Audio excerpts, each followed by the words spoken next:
bien todos? Perfecto. Entonces, vamos a iniciar esta reunión con una oración. Permítame dirigir esta oración. Amado Señor, hoy me acerco a ti con muchísima humildad, Señor, para poder, Señor, una vez más ser un eco de tu palabra. Ayúdanos, Señor, a ver las cosas como tú ves en estos tiempos, especialmente en estos tiempos difíciles, y no distraernos con todo lo que está ocurriendo del objetivo central. Ayúdanos a entender que el objetivo central, Señor, es muchísimo más importante y más grande que todo lo que pueda ocurrir en esta tierra, Señor, desde el punto de vista del humanismo, desde el punto de vista de las religiones y la política y todo lo que pueda ocurrir. Ayúdanos a no desconcentrarnos del principal propósito que tú tienes, que está bien claro, plasmado en las Escrituras. También permítenos tener la humildad de ser pacificadores, Señor. Ayúdanos a ser pacificadores en medio de tantos conflictos. Y también te pido que nos ayudes a ser luz en medio de tantas tinieblas en este mundo. Ayúdanos a cumplir nuestra función, Señor. Hoy te lo pido con todo el corazón y abre el entendimiento mío y de mis hermanos, Señor. Oro esto en nombre de Yeshua. Amén y amén. Una vez más le repito, escuche nuevamente la enseñanza de Yosef el día de hoy, especialmente la última parte donde él ya empieza a recomendar las cosas, cómo deberíamos comportarnos en estos tiempos difíciles. Y de verdad que da la tentación, a mí me dio la tentación, yo estaba esta semana, dije, voy a recopilar toda la información que pueda y en la reunión voy a hablar de eso. Y no, la verdad, recopilé un montón de información, pero después me puse a pensar, no es necesario hacer eso. Creo que ya la información necesaria ya la tenemos.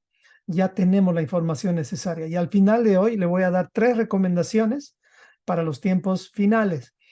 Entonces decidí no hacer eso. Simplemente lo que quiero hacer ahora es mostrar un poquito de lo que es el contexto de lo que está ocurriendo, bíblicamente hablando, porque este conflicto no es de hace 2000 años. Muchos dirían que esto comenzó cuando los romanos pusieron el nombre de Judea con el nombre de Palestina.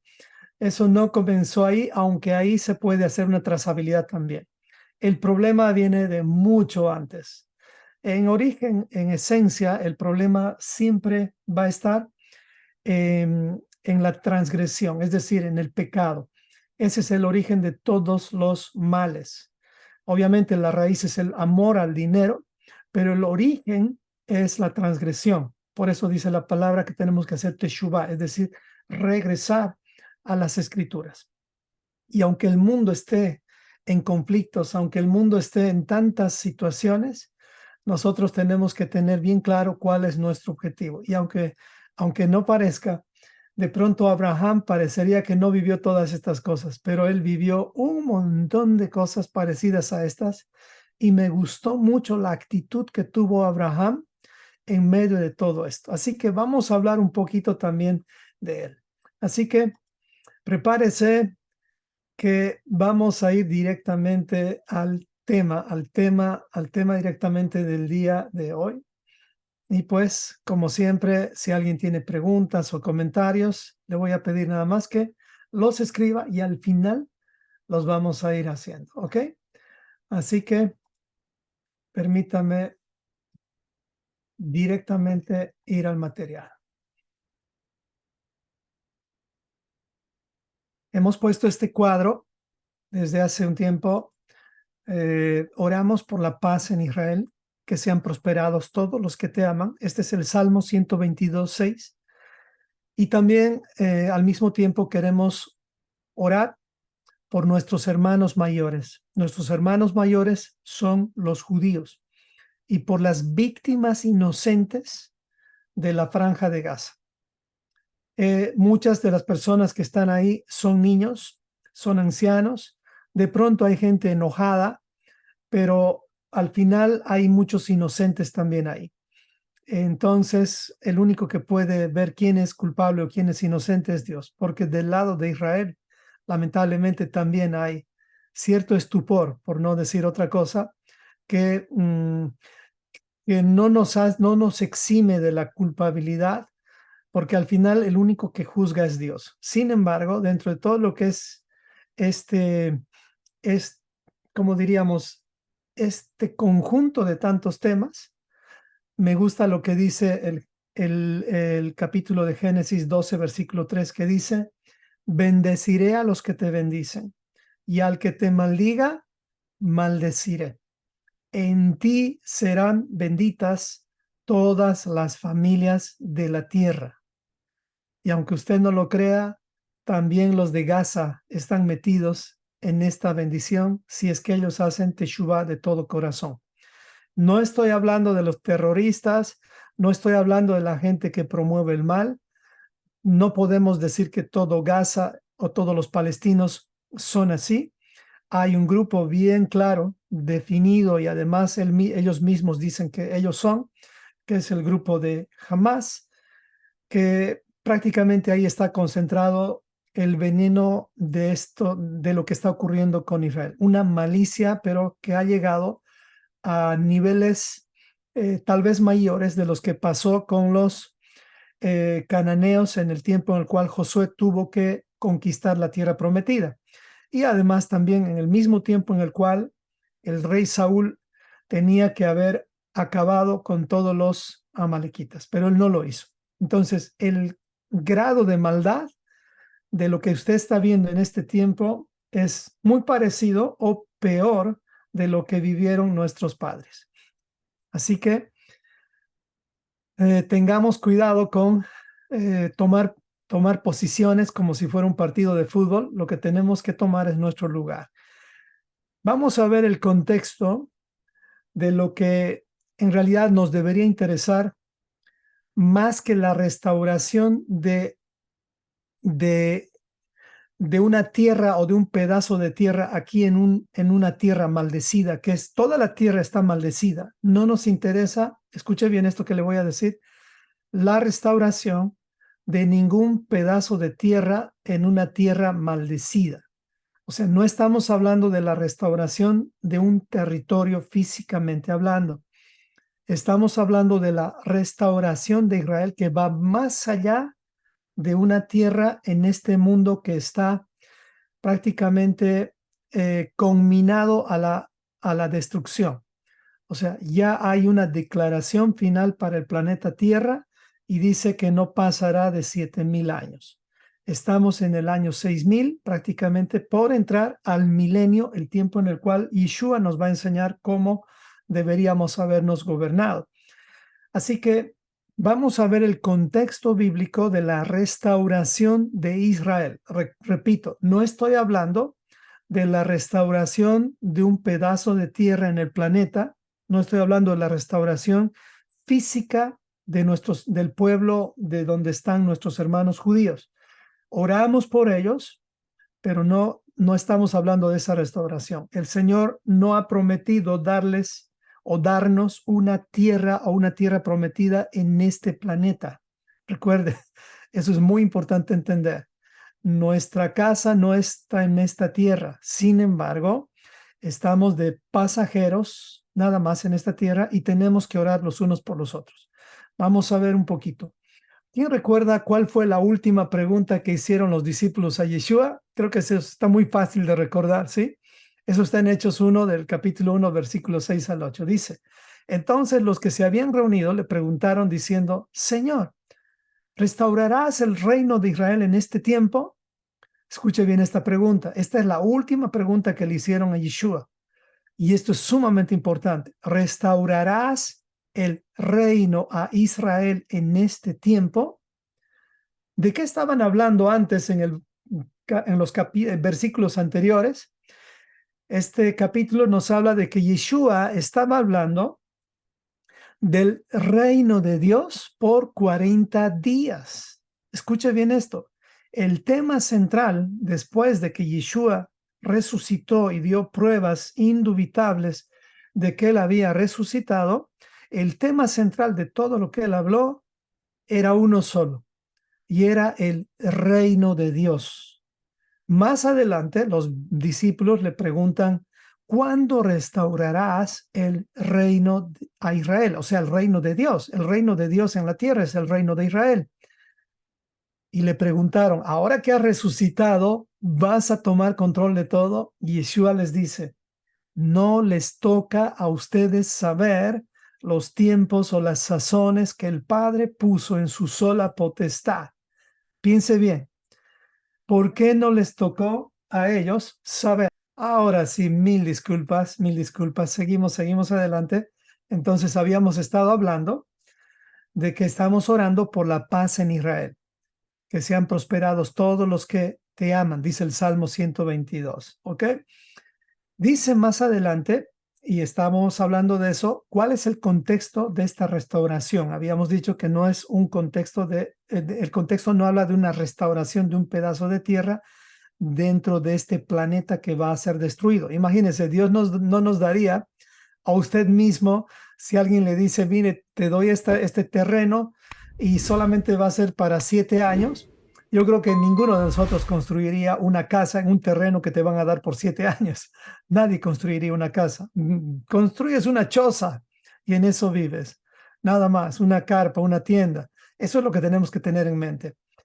Y así que la última pregunta que le hicieron a Yeshua, y ahora estamos con las imágenes, la pregunta final para Yeshua es, ¿restaurarás el reino a Israel en este tiempo?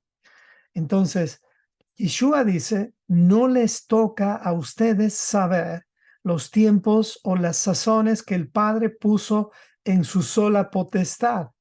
¿Por qué? ¿Se ha preguntado por qué Yeshua les dijo, no les toca a ustedes saber los tiempos o las sazones? Y bueno, no es que la Biblia dice, pero en mi punto de vista, yo pienso, y tú puedes también pensar lo que tú quieras en este punto, pero para mí, Yeshua les dijo, no les toca a ustedes saber los tiempos o las sazones, porque todavía los Moadim, escuche bien esto, los Moadim no se entendían conforme a los 6,000 años. A ver si me explico. Ahora que tenemos 6,000 años, ya podríamos decir que las 7 festividades bíblicas prácticamente están por cumplirse porque pasaron los 6 días o los 6,000 años. En ese tiempo, todavía no se podía paralelizar las 7 festividades porque no había 6,000 años, había 4,000 años, nada más. No había trazabilidad. En otras palabras, ahora, si le preguntamos a Yeshua, ¿restaurarás el reino de Israel en este tiempo? Probablemente la respuesta sería, ustedes ya pueden trazar, pero todavía no les toca saber el día ni la hora. Eso es todo lo que nos diría. Pienso, me explico, pienso, no quiero decir la Biblia dice, no me quiero equivocar en eso, pero ahora yo creo que todos nosotros ya podemos trazar 6,000 años de historia. Estamos en los últimos tiempos y creo que la respuesta de Yeshua sería simplemente decirnos, la hora ni el día nadie sabe, pero ya estamos cerca, más cerca que hace 2,000 años. Así que lo que recibieron como respuesta a los discípulos era que a ellos no les tocaba saber, pero a nosotros yo creo que ya nos toca saber, no el día ni la hora, pero sí ya podemos discernir que llegamos al final de los 6,000 años y ahora sí podemos trazar que estamos en los últimos tiempos, últimos tiempos. Más adelante, ¿qué podríamos entender por qué significa orar por la paz de Jerusalén?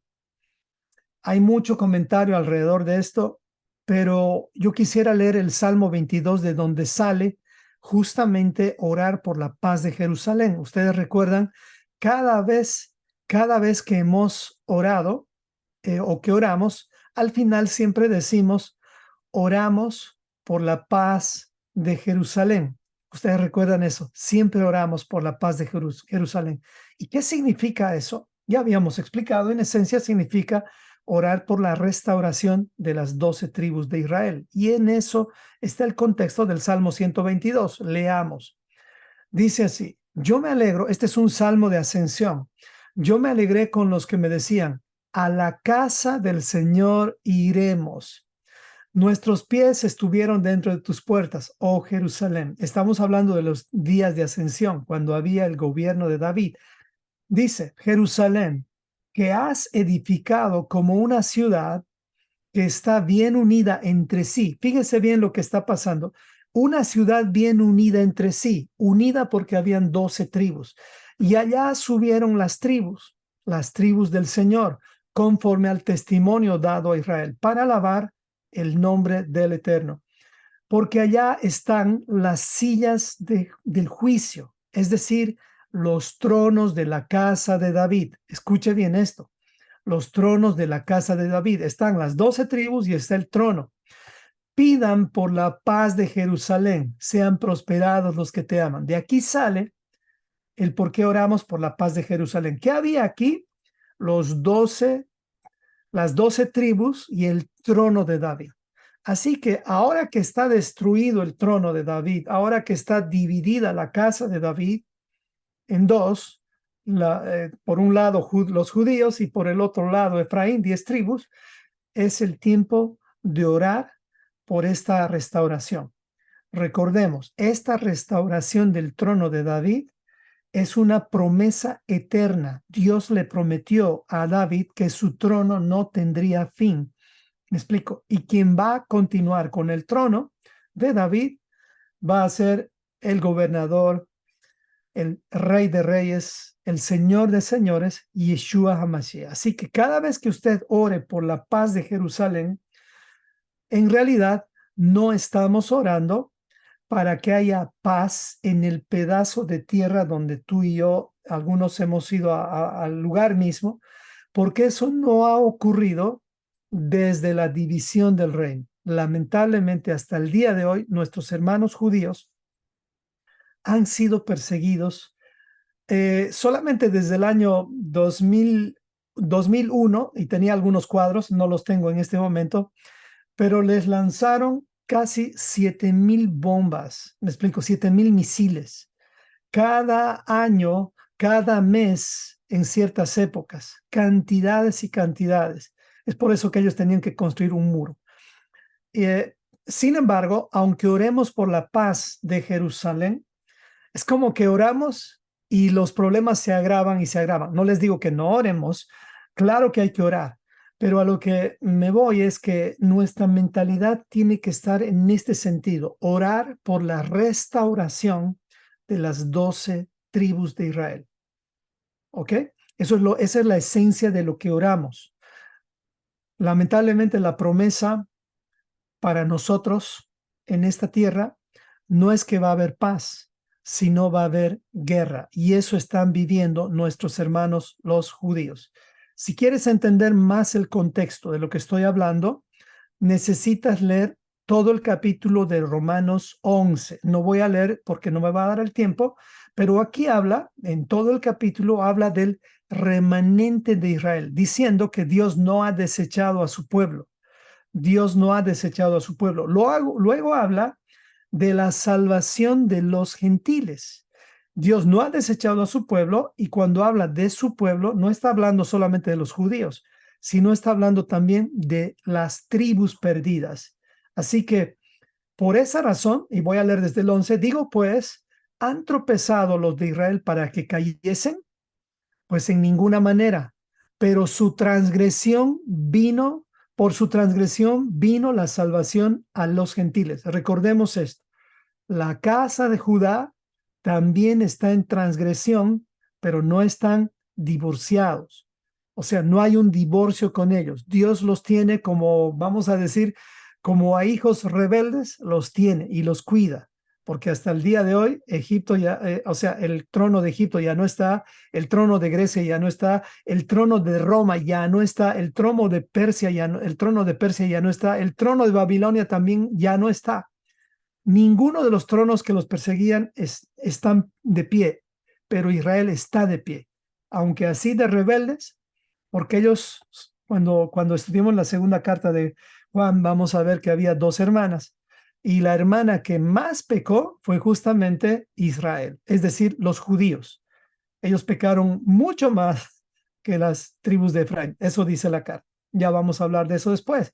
Pero como esta transgresión de nuestros hermanos mayores vino, no quiere decir que fue en vano, sino por esta transgresión vino la salvación a los gentiles. Dice, para provocar a celos a los judíos. Escucha bien esto, para provocar a celos a los judíos. ¿Qué significa esto?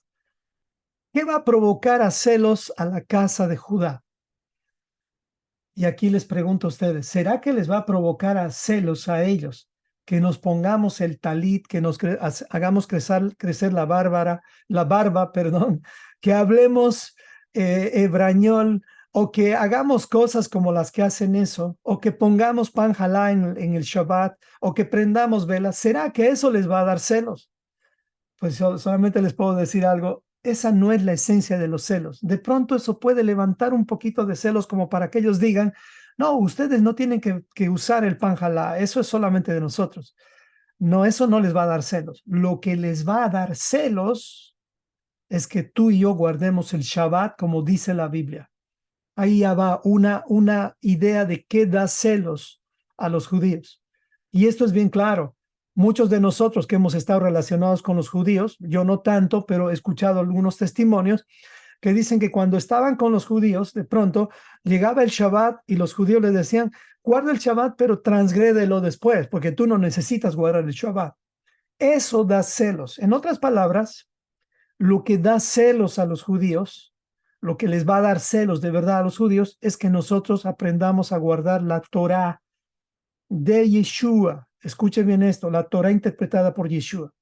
No que estemos concentrados con otras cosas, aunque no son malas, pero a lo que me voy es que estos celos vamos a provocar a celos a ellos cuando nosotros de verdad estemos guardando los mandamientos por causa de cambiar nuestro corazón, no nuestra apariencia. Recuerde algo importante, no estamos regresando a los judíos, estamos regresando al Padre.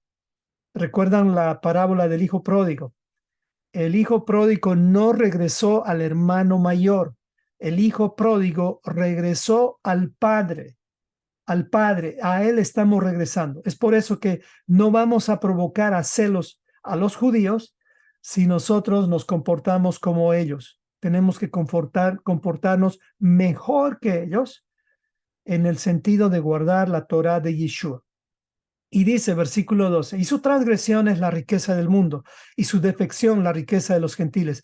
¿Cuánto más su plena restauración? Aquí nos está diciendo, no importa lo que ellos logren, no importa la bajeza de los gentiles, lo más importante es la plena restauración. ¿Qué es la plena restauración? La restauración de las 12 tribus de Israel. Porque a ustedes hablo, gentiles, por cuanto yo soy apóstol a los gentiles.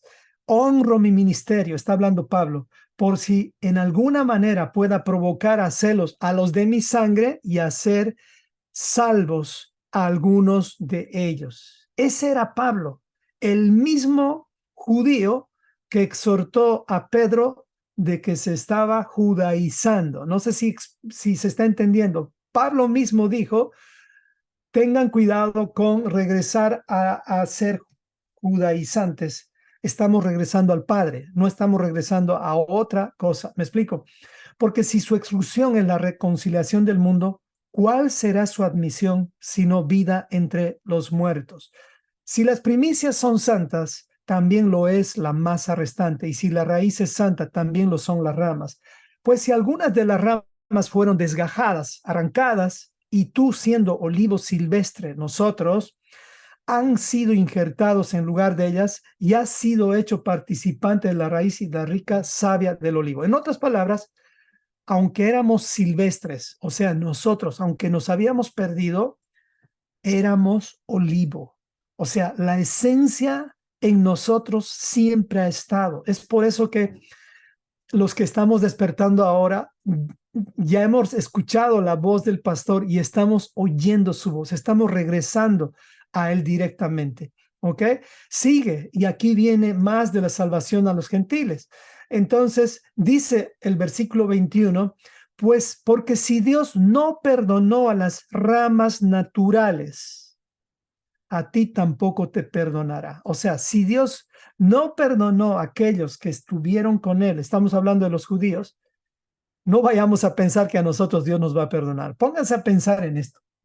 Y aquí no quiero ofender a nadie, pero ¿habrá alguna religión que realmente le esté poniendo a celos a los judíos?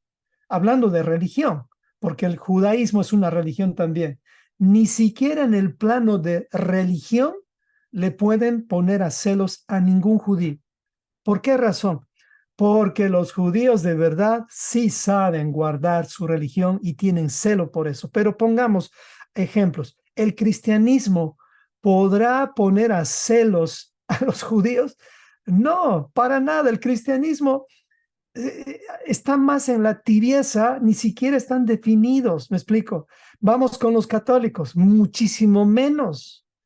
No hay religión que ponga celos a los judíos, por eso no se trata de religión, se trata de un reino. En cambio, si nosotros volvemos al reino, eso sí va a traer celos. Volvemos al gobierno, eso sí va a traer celos.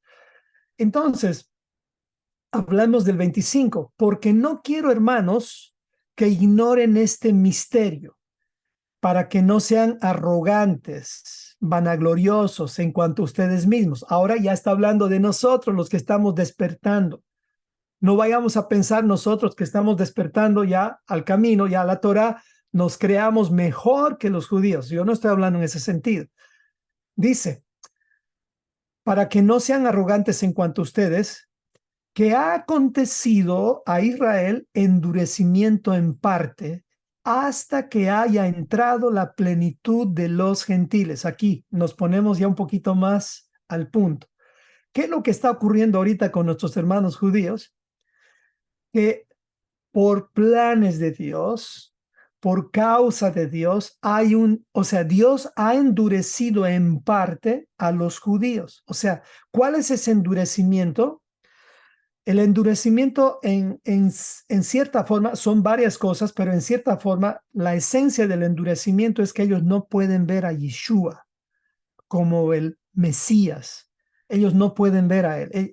Ellos ven a Yeshua y no ven a Yeshua. Ellos ven un perseguidor, un bastardo. Ellos hasta insultan a Yeshua. Hay un endurecimiento en ellos. ¿Hasta cuándo? Hasta que haya entrado la plenitud de los gentiles. Y miren, en los últimos 5 años nunca han despertado tantos gentiles como como nunca en la vida, en estos últimos 5 años, han despertado tantos gentiles como ahora. En estos últimos 5 años, amados hermanos, hay como, creo que Yosef dijo, como pipocas, así en el norte, en el sur, en el este, en todo lado, hay gente que está despertando. ¿Será que eso es porque Jim Staley ha estado predicando, porque de pronto alguien ha estado predicando? No, mis amados hermanos. Solamente Dios nos puede despertar. Pero esto no es, no es el punto final. O sea, los gentiles despiertan, no es el punto final, porque hay un punto y coma. Punto y coma dice, y luego, recuerde, hay un endurecimiento en Israel, o sea, en los judíos, hasta que hayan entrado en la plenitud de los gentiles. Y después, ¿qué va a ocurrir? Léalo conmigo, dice, todo Israel será salvo. ¿Cuánto es todo Israel? Las 12 tribus. Aquí están las 12 tribus. Como está escrito, vendrá de Sión el libertador, que apartará de Jacob la impiedad. ¿Qué es Jacob? Jacob es todo Israel. Aquí están las 12 tribus. Y este será mi pacto con ellos cuando yo quite sus pecados. Así que en cuanto al evangelio, son enemigos por causa de ustedes, pero en cuanto a elección, son amados por causa de los padres, Abraham, Isaac y Jacob, porque irrevocables son los dones y el llamamiento de Dios.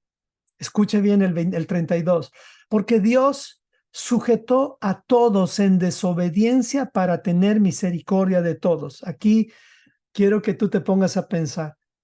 ¿Habrá algún ser humano que diga que no ha transgredido la Torá? No hay ni siquiera uno. Y no hay ni siquiera uno que haya buscado a Dios. Todos hemos sido encontrados en desobediencia. Por eso es que Dios va a tener misericordia de todos. Y hablo de todos en cuanto a todos los que hagan teshuvá de todo corazón. No importa si son de Gaza, no importa si son de cualquier lugar de la tierra. Si hacen teshuvá, Dios va a tener misericordia de ellos. Así de real es la misericordia de Dios. Por eso dice el 33, oh profundidad de las riquezas, de la sabiduría y de la ciencia de Dios, cuán insondables son sus juicios e inescrutables sus caminos. Porque ¿quién entendió la mente del Señor? ¿Quién puede comprender a Dios? ¿O quién podría ser su consejero? ¿O quién le dio a él primero para que le fuese recompensado? Obviamente nadie, ni los rabinos, ni los judíos, ni nadie, menos los gentiles. Porque de él y por él y para él son todas las cosas. A él sea la gloria por los siglos de los siglos. Amén. Preste atención. Esto nada más es el preámbulo de lo que a dónde quiero llegar. Si tú quieres revisar Romanos 11, te va a ayudar a entender hacia dónde estamos yendo. Estamos yendo a la restauración no de un pedazo de tierra, sino a la restauración de todo el planeta. Escuche bien esto. Dios nos va a dar cielos nuevos y tierra nueva, pero eso no está prometido en estos 6,000 años, ni siquiera en los 7,000 años. Los cielos nuevos y la tierra nueva vienen después del milenio, cuando ya entremos a la eternidad. Eso es lo que quiero que tú veas y eso es lo que nuestros padres vieron. Vamos más adelante. Preste atención, no se distraiga.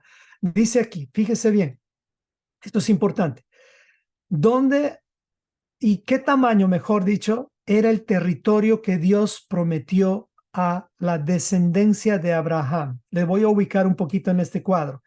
Esta parte que está viendo el cursor aquí, si lo pueden ver, es Ur de los Caldeos. Aquí está Ur de los Caldeos, en este sector. Cuando Abraham salió de Ur de los Caldeos, pasó un tiempo, voy a decir hasta Génesis 15, y es ahí donde Dios promete a Abraham un territorio. Escuche bien esto, es importante lo que le voy a decir.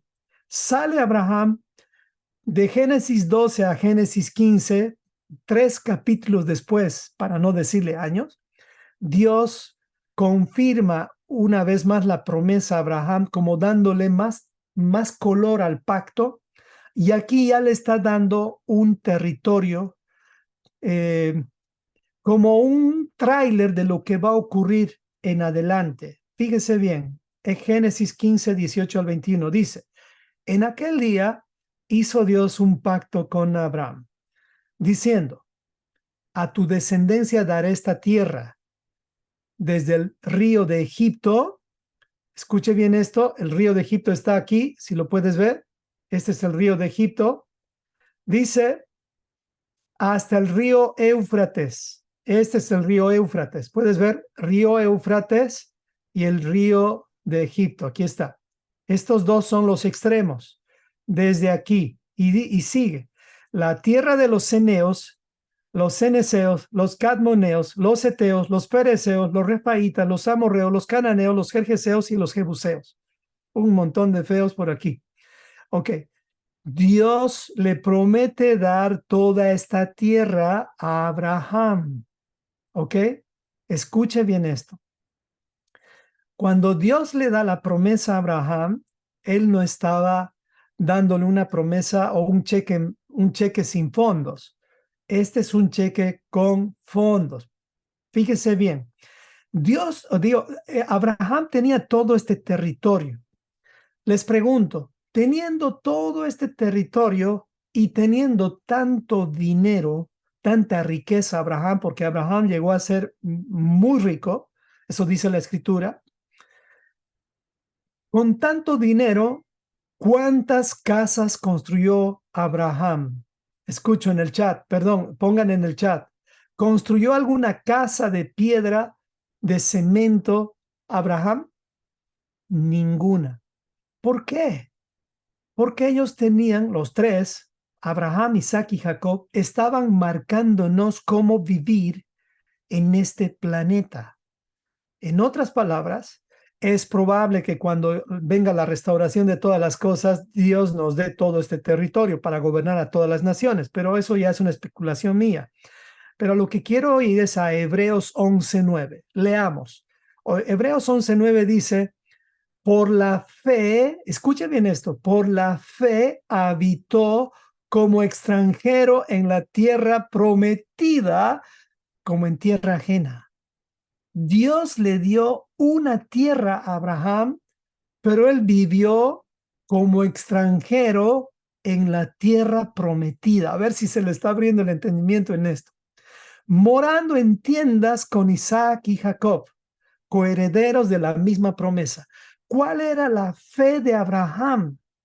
La fe de Abraham era vivir en todo este territorio tan grande, o la fe de Abraham traspasaba estas fronteras o este pedazo de tierra a una tierra eterna. La promesa de Abraham era eterna. Escuche bien esto que le estoy hablando. Abraham nunca construyó aquí un, un solo edificio de piedra. Él construyó tiendas. Como dice Hebreos 11, morando en tiendas. Él solo moró en tiendas. No construyó nada. ¿Por qué razón? Porque él estaba habitando en la eternidad, en la tierra prometida. La tierra prometida no habla de este territorio, tierra aquí, globo terráqueo, no habla. Es bueno que tú te des cuenta de esto que te estoy hablando, porque si no, cualquier noticia te va a jalar el piso y vas a estar muy preocupado. Y ese no es el plan. Entonces, ¿de qué tierra estamos hablando? De la tierra prometida eterna. Ahora, fíjese bien. Cuando Josué vino, ¿qué parte de esta tierra conquistó? ¿Conquistó toda la tierra prometida Josué? No, este es un tráiler nada más. Vino Josué, Josué inicia la conquista de la tierra prometida. Fíjese bien, ¿qué parte de todo esto conquistó Josué? Porque en todo este sector vivía lo peor de la tierra. Lo que estás viendo ahorita con Hamas, con los terroristas, eso vivía por todos estos lugares. Entonces Dios le dice a Josué que empiece a limpiar el cáncer de todo este territorio porque Dios le iba a dar esta tierra a a su pueblo, a sus descendientes, a los descendientes de Abraham. Pero escuche bien esto, con el modelo de Abraham, nunca enfocándose a que a que estamos en nuestra casa. Todo esto es lo que conquistó Josué. Acá está todo lo que conquistó. No sé si lo puede ver. Ok, esto es lo que conquistó Josué. Se lo pongo un poco más claro. Esto es lo que conquistó Josué de toda la tierra prometida. ¿Lo puede ver? Esto es todo lo que conquistó. Ahora, le pregunto, ¿qué parte está ocupando en este momento nuestros hermanos judíos? Esta parte, nada más. Y fíjense los líos que están viviendo desde el día en que ellos retomaron esta tierra en el año 1948. Desde ese tiempo han sufrido un montón de ataques y no van a parar porque no estamos en casa. ¿Usted cree que ellos atacan? Es decir, ellos son atacados simplemente porque Dios quiere que sufran. Ellos son atacados porque en este mundo de tinieblas, eso es lo que va a ocurrir, porque estamos en un mundo en el cual el sistema de este mundo está gobernado por el diablo y el diablo tiene tres objetivos. ¿Cuáles son los tres objetivos de Satanás? ¿Quién puede escribir en el chat? ¿A qué, para qué es que vino el diablo? ¿Qué es lo que él quiere? ¿Qué es lo que él hace contra nosotros? Él lo único que quiere hacer contra nosotros es matar, exactamente, robar y destruir. En otras palabras, aunque haya un domo, aunque haya antimisiles, aunque haya todo lo que haya para defendernos, no hay nada seguro en esta tierra. Una vez más, Dios mostrándonos que no estamos en casa. Y es dura la lección más para los judíos, tristemente. Por eso tenemos que orar por ellos. Porque ¿quién aguanta que un padre prefiera que su hija esté muerta que a que esté tomada por los terroristas? Escuché un testimonio de un padre que decía, yes, gracias a Dios mi hija está aquí y por lo menos tengo su cuerpo muerto. Gracias, Señor, que mi hija no está en manos de los terroristas. Y uno diría, pero ¿acaso este padre está en su conciencia? ¿Él está hablando algo coherente? Pues les diré, después de que alguien ha sufrido tanto, 1000 veces prefiere ver a sus hijos, por lo menos tener el cuerpo de sus hijos, que no saber después si los va a encontrar o no. ¿Cómo estarán los padres que tienen hijos que lamentablemente están en manos de los terroristas? Así de grande es la maldad en este mundo.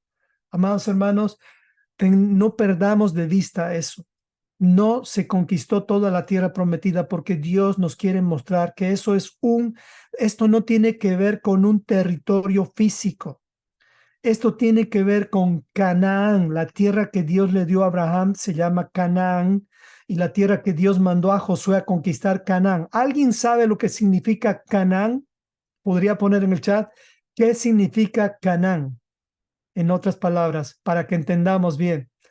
Canaán significa, a ver, algún estudiante de la Biblia, ¿qué significa Canaán? Canaán significa, en inglés les voy a decir, flesh. Canaán representa la carne. La conquista de la carnalidad no va a parar, hermanos, hasta que Yeshua venga. Él es el único que va a frenar esto. No vamos a poder frenar. Vamos a ver este cuadro y vamos a entender un poco más el origen. Estos son los descendientes de Noé. Fíjense bien, aquí están los descendientes de Noé. Aquí está Sem, aquí está Cam, aquí está Jafet. De Cam viene Canaán. Escuche bien esto. Aquí están todos los feos, jebuseos, amorreos, gergeseos, los heveos, los araceos, todo lo que Dios le dio en Génesis 15 a Abraham está en esta descendencia de Cam. ¿Se da cuenta? Léalo Génesis 15 y se va a dar cuenta que una gran parte de Cam, no todos, para aclarar, no todos, pero una gran parte de Cam prácticamente está con un cáncer de inmoralidad que viene desde Cam. Fíjense bien, de Cus sale el rebelde directo contra Dios, Nimrod. De Misraim salen los egipcios. Misraim es Egipto, estrecho. De Fud, de Misraim sale también los filisteos de Casluhim. De Canaán salen todos los enemigos de Israel. Y hay más. ¿Alguien sabe quién es Magog? ¿Escuchó de Magog y Gog? Algunos piensan que son dos personas. No son dos personas. Magog es el territorio y Gog es el rey de Magog. Ok, no voy a hablar de ese tema hoy porque eso lo vamos a hablar en el Apocalipsis. Ok, pero fíjese bien, todo lo que es amarillo, si puede ver el cuadro, son enemigos de Israel. Eso quiere decir que los enemigos de Israel no están solo en los descendientes de Cam. Los enemigos de Israel también están formando parte, no de todos, pero de algunos de los descendientes de Magog, de Jafet, que de ahí sale Magog. Aquí están los descendientes de Magog. Justamente ellos son los turcos y los griegos. Aquí están los turcos y los griegos, por si acaso, de Jafet salen ellos. ¿Qué hay de Sem? ¿Qué acaso de Sem no salen enemigos también de Israel? Pues claro que sí, mis amados hermanos. Tristemente, aquí también hay enemigos para la descendencia prometida de Abraham. Veamos, de Sem sale justamente Elam, Arphaxad, Asur, Aram, Lud. Y de Arphaxad justamente sale Sala, Eber, y de Eber viene a salir después de algunos padres más, Abraham. Y Abraham, hijo de Tare, da a luz dos hijos. Obviamente Sara da a luz un hijo, pero antes da a luz Agar, un hijo llamado Ismael. ¿Quiénes son los ismaelitas?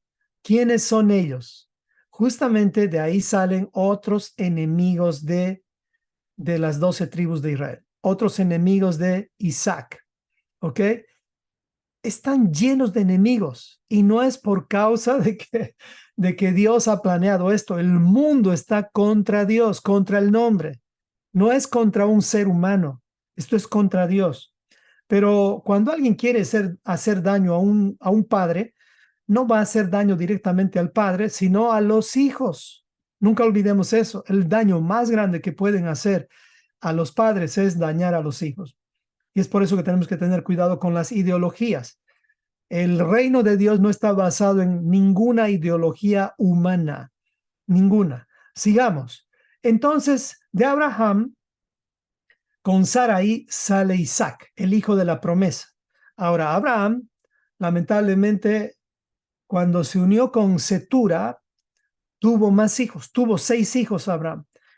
¿Quiénes salen de estos 6 hijos? Árabes, muchos árabes, más y más enemigos para Israel. ¿Ok? Entonces, continuamos con la descendencia de Isaac. ¿Qué sale de Isaac? De Isaac salen 2 hijos. Sus nombres, Jacob y Esaú. Jacob es elegido por causa de que él no menospreció la herencia o la bendición de Dios, y Esaú es desechado. ¿En qué se convierte Esaú? Enemigo de Israel. ¿Se da cuenta cuántos enemigos tiene Israel? Está lleno de enemigos. Y no es solamente Hamás, no es solamente Gaza, no son solamente los árabes. Esaú, que en realidad es Edom, y también los árabes, porque Esaú se casó con egipcias, se mezcló completamente por decisión propia, dañó no solamente la primogenitura, sino también su linaje, hizo un montón de mezclas, casi como Salomón. Bueno, ellos también son enemigos. Al final de Jacob resultan estas 12 tribus. Estas 12 tribus justamente tienen como enemigos a todo este círculo en esencia, y a un montón de enemigos que están alrededor del planeta Tierra. Alrededor del planeta Tierra. Es verdad, hay algunos que están hablando de Setura. De Satura justamente también salen los madianitas, y de ahí sale la esposa de Moisés. No todos ellos eran enemigos, pero hay un montón de hermanitos, de descendientes de los hijos de Setura, que lamentablemente también van en contra de las 12 tribus. Pero bueno, aquí está el concentrado, el cáncer mismo de Cam. Justamente es a este grupo que Dios mandó a eliminar completamente, o sea, un montón de estos grupos, principalmente de los jebuseos, amorreos y todo lo que es Canaán. A ellos tenían que eliminar. No lo hicieron, lamentablemente, y es por eso que el Señor nos advirtió de las consecuencias. Pero cuando las 12 tribus de Israel tomaron control, heredaron justamente los mismos enemigos. Y así es que Dios levanta jueces para continuar con lo que Josué inició con la tierra prometida, seguir expandiendo. Pero los jueces no se portaron bien, cada uno hizo lo que bien le parecía y no se expandió la tierra, sino más bien prácticamente entró en conflicto y conflicto y conflicto. Es así como se levanta Samuel y surge después de Samuel, que era el último juez, surge un rey, que ese rey se llama Saúl. ¿Qué encargo se le dio a Saúl? A Saúl se le dio un cargo de que no pare la conquista de la tierra prometida y que siga y siga adelante, pero Saúl no hizo lo que Dios le había ordenado. Por lo tanto, fue desechado y viene David. David también cometió pecado, pero él es el prototipo, vamos a decir, de cómo es que nosotros deberíamos manejar nuestros pecados. Él demostró que cuando uno peca, debe asumir las consecuencias y no debe mentir más. Y si por algún caso vuelves a equivocarte, como David se volvió a equivocar después, volvió a arrepentirse. En otras palabras, David es una muestra clara de cómo se hace teshuvá de todo corazón. Ok, David tomó las 12 tierras, digo las 12 tribus, y las expandió. ¿Usted sabía eso? Casi logra duplicar, hasta diríamos triplicar lo que Josué conquistó David. Él empezó a crecer y crecer más, pero no llegó a, obviamente, a conquistar la tierra prometida que Dios le dio a Abraham. ¿Por qué creen ustedes esto? Porque no estamos en casa. Dios nos está mostrando que en esta tierra nunca vamos a terminar la guerra contra la carne, o sea, contra Canaán. Siempre vamos a estar en guerra contra los enemigos de Israel, ya sea que vengan con cara de Canaán, con cara de Edom, con cara de musulmanes, con cara de, ¿cómo se llama? Hamas, con cualquier cara.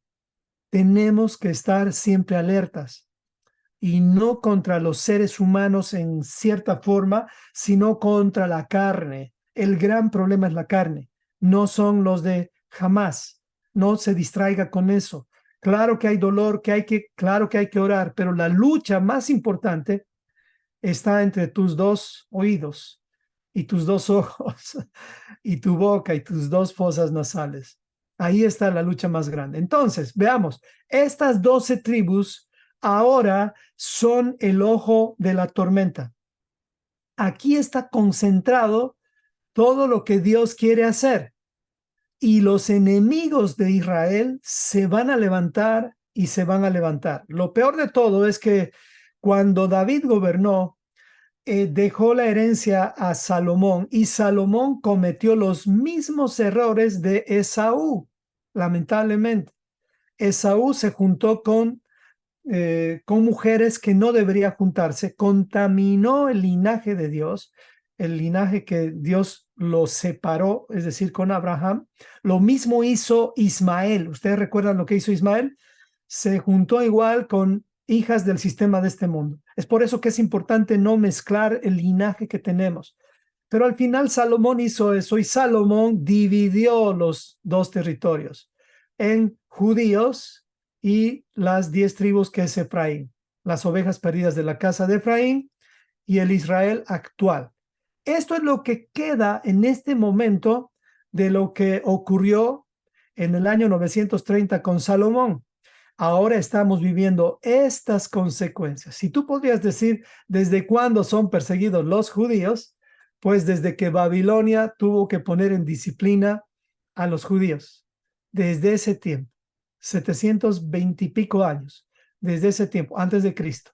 Ya son más de 2700 años que los judíos están siendo duramente perseguidos, porque en el tiempo de las 12 tribus, ellos estaban prácticamente bien protegidos, porque David entregó un reino a Salomón muy fuerte, muy estable, pero Salomón destruyó el reino, lamentablemente. ¿Por qué razón Salomón destruyó el reino o dividió el reino? ¿Alguien puede poner en el chat? ¿Por qué razón? ¿Cuál fue la razón por la cual Dios le dijo a Salomón que iba a iba a dividir el reino? ¿Alguien puede poner en el chat? Bueno, seguimos avanzando mientras alguien ponga. Entonces, fíjese bien esto, importante. Todos los enemigos de Israel van a hacer esto, contra los judíos. Exactamente, ahí pusieron, por causa de que se apartó de la ley de Dios. Antes de entrar a esta parte, los judíos que están ahorita en Israel, ellos están guardando la ley de Dios. Les pregunto, ¿qué piensan? ¿Qué piensan ustedes? ¿O están apartados? Pues la verdad es que solo el remanente está guardando la ley de Dios, porque Dios siempre tiene un remanente. Pero ahorita este territorio, esta pieza que está allá en Israel, en el Medio Oriente, ahí tú puedes ver el paganismo al rojo vivo. Puedes ver la ideología de género encendida más que, más que en la mayoría de los países. Ahí está la capital de la ideología de género. La ciudad de Tel Aviv es prácticamente como una Babilonia de noche, y de día tal vez podríamos decir que vamos a decir que es como un Israel próspero, pero lamentablemente de noche es Babilonia misma. Tel Aviv es conocida igual que Las Vegas como la ciudad que no duerme. Así es Tel Aviv, lamentablemente. Y esa es justamente la realidad de nuestros hermanos judíos. Solo el remanente en Judá, en Israel, no se ha apartado de los mandamientos. Por causa de ellos es que todavía están siendo protegidos, y muy probable que después de esta destrucción, de este ataque que ellos han recibido, también ellos van a seguir siendo protegidos, porque son hijos de Dios, aunque la disciplina es dura, pero el ataque viene contra ellos.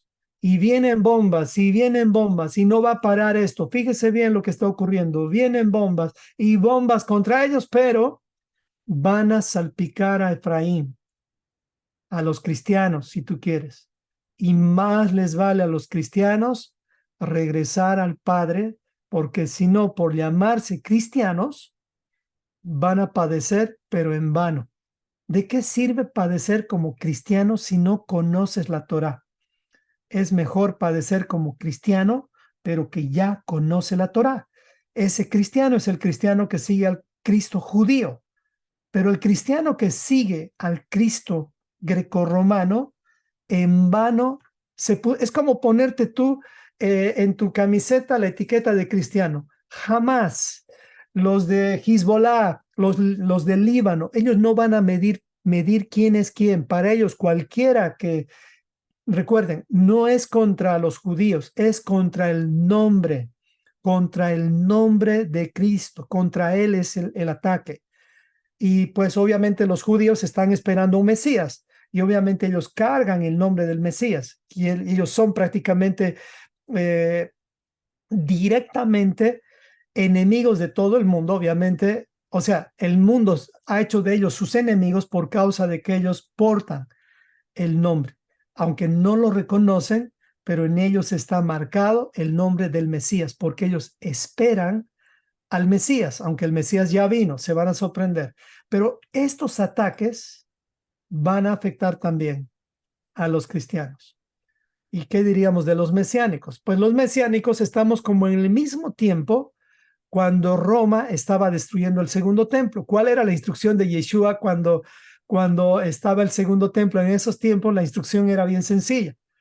Los cristianos, perdón, los del camino, porque no había cristianos todavía, o si quieren ya cristianos, de los descendientes, o sea, los cristianos del camino, los verdaderos cristianos, vamos a decir, ¿qué tenían que hacer ellos? ¿Unirse a los judíos para atacar a los romanos? ¿Qué tenían que hacer? Ellos tenían que escapar a las montañas, tenían que protegerse, porque ellos no pertenecían ni a los judíos que estaban queriendo derrocar a los romanos para recuperar un territorio, ni tampoco pertenecían a los romanos. Ellos eran de los que no encajaban, no encajaban ni con los romanos ni con los judíos, lo mismo que tú y yo. ¿Cuál es la instrucción para las personas que no encajamos? La instrucción es: no formes parte de ninguna ideología, porque los judíos, lamentablemente, ellos, solamente entre los judíos hay muchísimas ideologías, religiones, si tú quieres. Aún entre ellos hay muchísimas divisiones. Claro, ahora están unidos, y gloria a Dios que estén unidos. Así deberíamos caminar, pero es por causa de la sangre que ha corrido. En otras palabras, la restauración de Israel, que les he leído en Romanos 11, va a ocurrir cuando, como dice aquí, cuando el endurecimiento que hay en Israel sea terminado, se haya acabado, y eso va a ocurrir cuando la plenitud de los gentiles haya entrado, se haya mostrado. Y eso es lo que está ocurriendo. Después va a venir la salvación para todo Israel. Entendamos eso. Ahora, entrando al punto del conflicto, quiero darles 3 recomendaciones para terminar.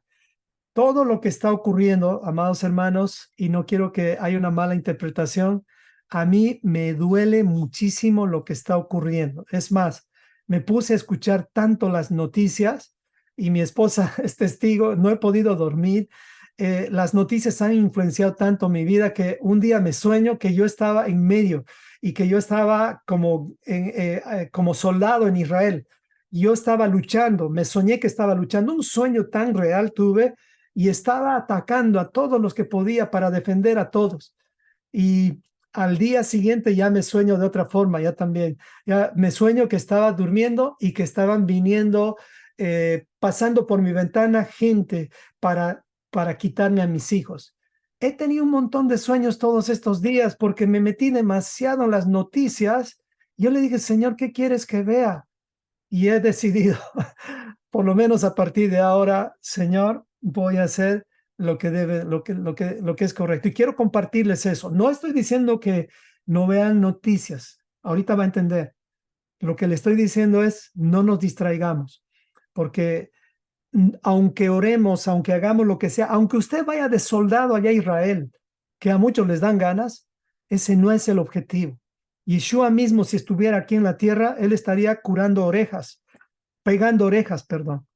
No estaría ni siquiera agarrándolos a los de Hamas para que ellos paguen por la sangre que han cometido con su propia sangre. Él también dio su sangre por los de Hamas. Si ellos se arrepienten, también ellos van a tener la misericordia de Yeshua. Entonces, lo que está ocurriendo ahorita en cuanto a las noticias es un poco peligroso. Entonces, quiero darles 3 recomendaciones. Si tú quieres, las tomas y si no quieres, no hay problema, pero te garantizo un montón de sueños, un montón de pesadillas y les hablo en carne propia en el resto de los días si no te enfocas en por lo menos estas 3 cosas. Número 1, consejo número 1, entérese lo necesario, porque es bueno enterarnos, pero no se distraiga con diversidad de noticias y tendencias. Lamentablemente, muy pocos son los noticieros que van a promover la verdad. La mayor parte está promoviendo lo que les conviene, lamentablemente. Y en un poco más de días ya han empezado, los noticieros se van a volcar contra Israel. Eso siempre han hecho. Aún Estados Unidos, lamentablemente, podría volcarse. Gracias a Dios no lo está haciendo, pero recordemos, Estados Unidos no está en manos de gente que está bien definida. Lamentablemente, ahorita Estados Unidos está en manos de, por decir, los izquierdistas, gente que no tiene definidos sus objetivos. Si estuvieran no quiero promover a Trump, pero cualquier republicano en Estados Unidos es como más definido en su palabra. Así que no confíe tanto en las noticias. Además de que va a quedar confundido, le van a dar pesadillas. Es muy fuerte los noticieros lo que están mostrando. Así que el consejo en conclusión es entérese para orar, pero no para formar parte y juzgar. Usted no puede formar parte de ninguna tendencia. Nuestros hermanos mayores son los judíos, oremos por ellos porque son nuestros hermanos.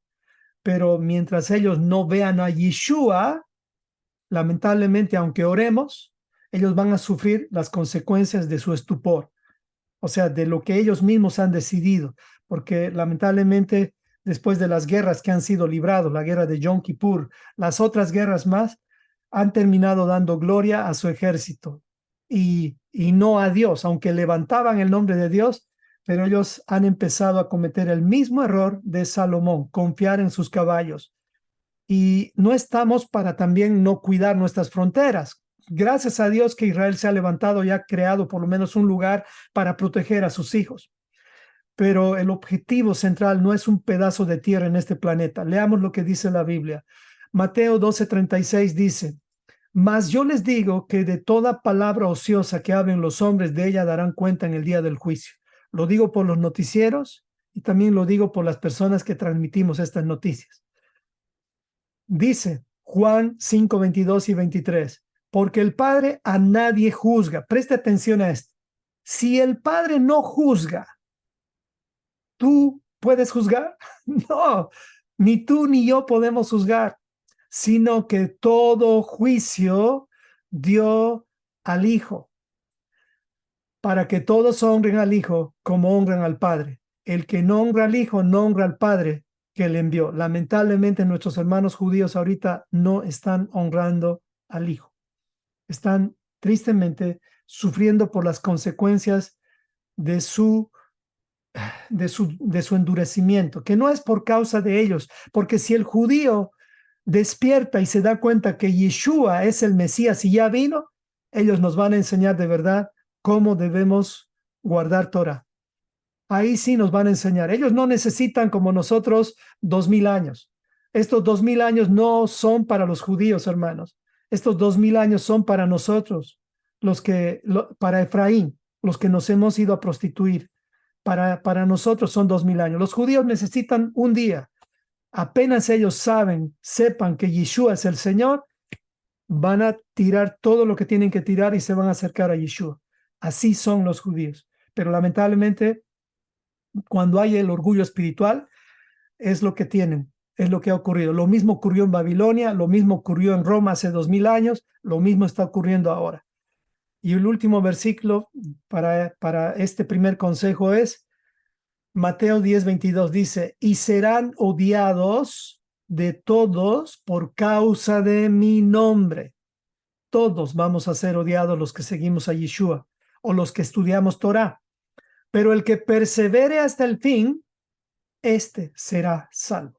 O sea, consejo número 1, amado hermano, escuche noticias solo para orar, pero no pierda su tiempo todo el día escuchando noticias y noticias y noticias. No le conviene, se va a distraer.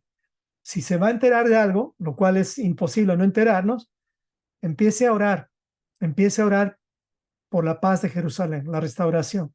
Consejo número 2, no contendamos con nadie, sino seamos pacificadores con todos, teniendo una actitud de mansos, no de mensos. Escuche bien esto, no estoy diciendo que seamos mansos, los pacificadores no somos mensos, somos mansos. Hay una gran diferencia. Le voy a dar el ejemplo ahorita. Recuerde, somos portadores de luz, no de tinieblas. Hace unos días yo puse una publicación en el chat diciendo oren por Israel. Y ya me salieron algunos comentarios, ya los eliminé algunos, pero uno no pude eliminar porque me pareció justo.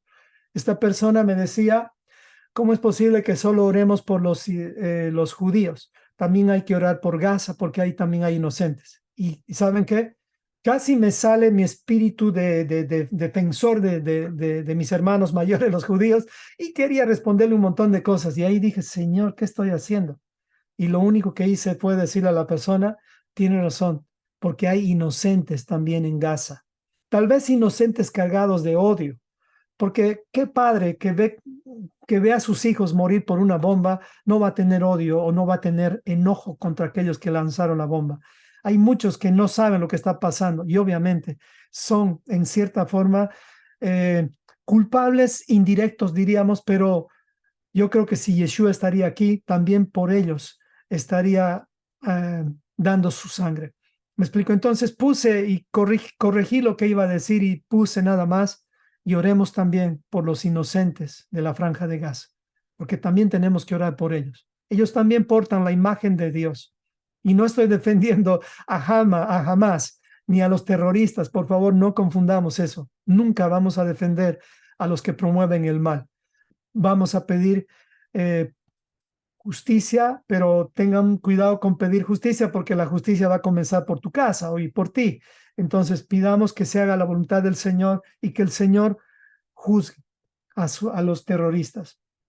Que de pronto hay muchos que están ahí también que ni saben por qué están ahí. Lo hacen por dinero, no importa, pero están formando parte de los terroristas. Que Dios juzgue. Como dijo el mismo ángel contra Satanás, que el Señor te reprenda. Eso es lo que vamos a decir por Hamas, que el Señor los reprenda, que el Señor los reprenda porque realmente ellos ya ni siquiera están actuando con el sentido humano Ellos están actuando ya con un sentido malévolo, diabólico. Es algo que ya no es terrenal. Eso ya pasa de lo terrenal a lo oculto, a lo maligno. Bienaventurados, entonces, el consejo es no contendamos contra nadie, sino seamos pacificadores, ¿ok? Bienaventurados los que promueven la paz, pues ellos serán llamados hijos de Dios. Y aquí viene el consejo más importante. Escuche bien este consejo. Esto es muy, muy importante. Número 3. Con esto terminamos.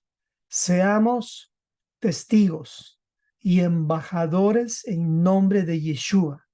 Este es nuestro llamado central y recuerde esto. Y la última instrucción de Yeshua fue esta: ustedes son mis testigos.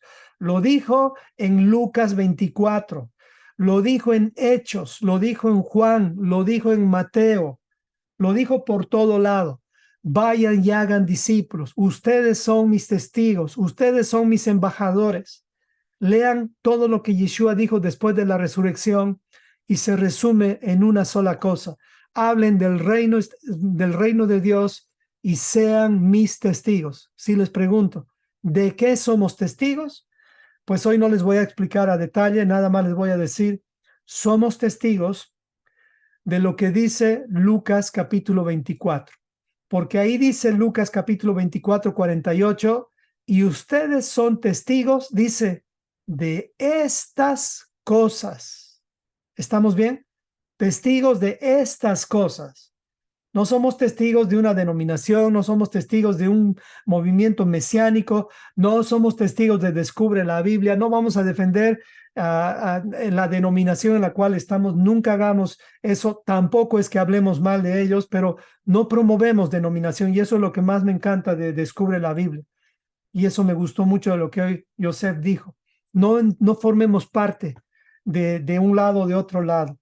Tenemos que nosotros ser prácticamente como Yeshua, pacificadores. Así que seamos testigos, luz, embajadores.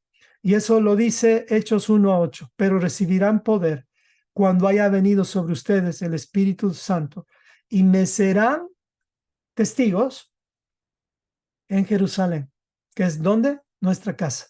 A nuestros hijos tenemos que mostrarles el dolor que tenemos por nuestros hermanos mayores sin estar hablando disparates contra Hamas o maldiciendo a Hamas. Ya escuché algunas maldiciones que no vienen al caso y eso lo hacen las personas que obviamente tienen el espíritu de ver demonios por todo lado. No es así. O sea, este es el tiempo en el cual tenemos que ser, como dijo Yeshua, pacificadores, porque de los tales es el reino de Dios.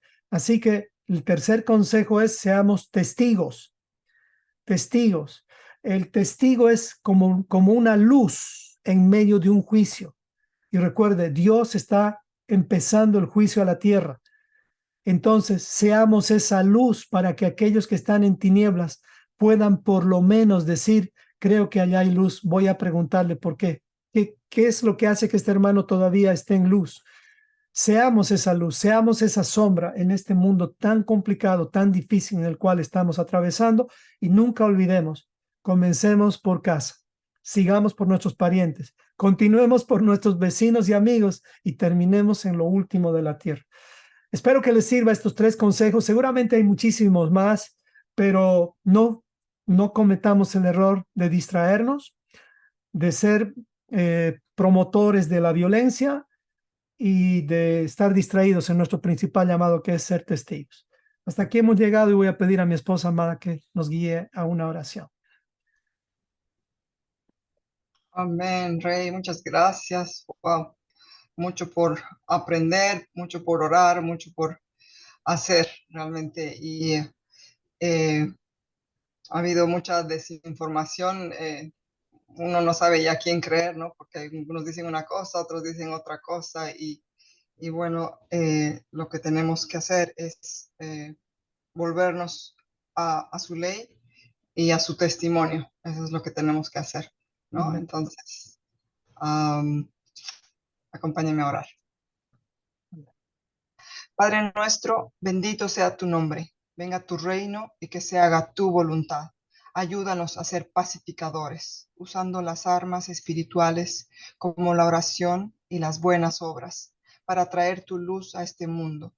Que entendamos que la gran batalla es contra los deseos de nuestra carne Sí, y en Señor. este sentido que conquistemos la tierra prometida en nuestro corazón, en nuestra familia, que no nos distraigamos, que no contendamos, sino seamos pacificadores, verdaderos hijos tuyos, que seamos testigos y embajadores en el nombre de Jesucristo, Sí, en Señor. Jerusalén, en Samaria y hasta en fin del mundo. Si somos la última generación del juicio y la primera generación de la restauración final y la justicia eterna, que se haga tu voluntad, Señor. Señor, acaba con la maldad y la injusticia. Oramos con mayor razón y entendimiento por la paz de Jerusalén, es decir, por la restauración de la casa de Israel, las 12 tribus, para que el trono del Hijo de David sea establecido y que preparemos nuestros corazones porque el juicio empieza en casa. Te rogamos en el nombre del buen pastor, el Mesías de Israel. Amén y amén.